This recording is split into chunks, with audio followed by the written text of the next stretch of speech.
This time of year, ghost stories and urban legends live in the minds of children and adults alike. But where does the truth lie in these centuries-old tales? Photojournalist Andrew Robinson shows us the real story behind the Witch of Pungo.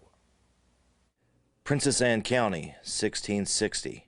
A farmer and his wife welcomed their firstborn. Grace White. And only child. Dad needed help on the property, so he taught his daughter how to work the land. She was learning about the world around her, and she really became an herbalist by living on the land. Grace worked as a healer. She used herbs to soothe ailments for her neighbors.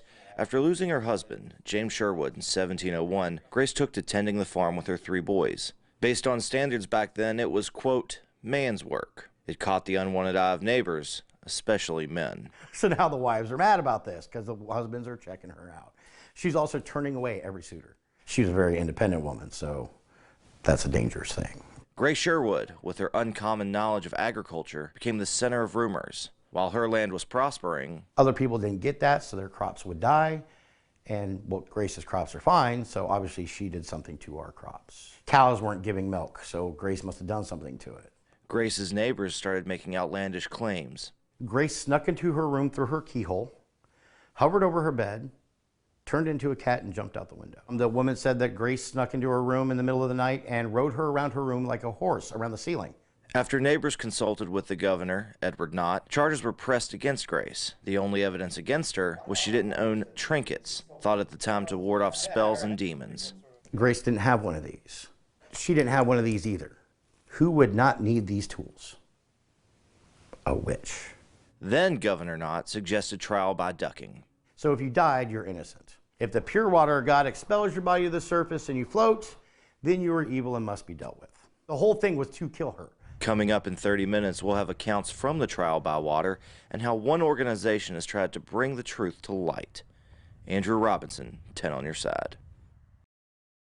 Our time now is 6:46. All new this morning. In our last half hour, we shared what led up to the trial of the first woman to be tried by ducking for alleged witchcraft. 10 on your side photojournalist Andrew Robinson concludes what happened to the supposed Witch of Pungo.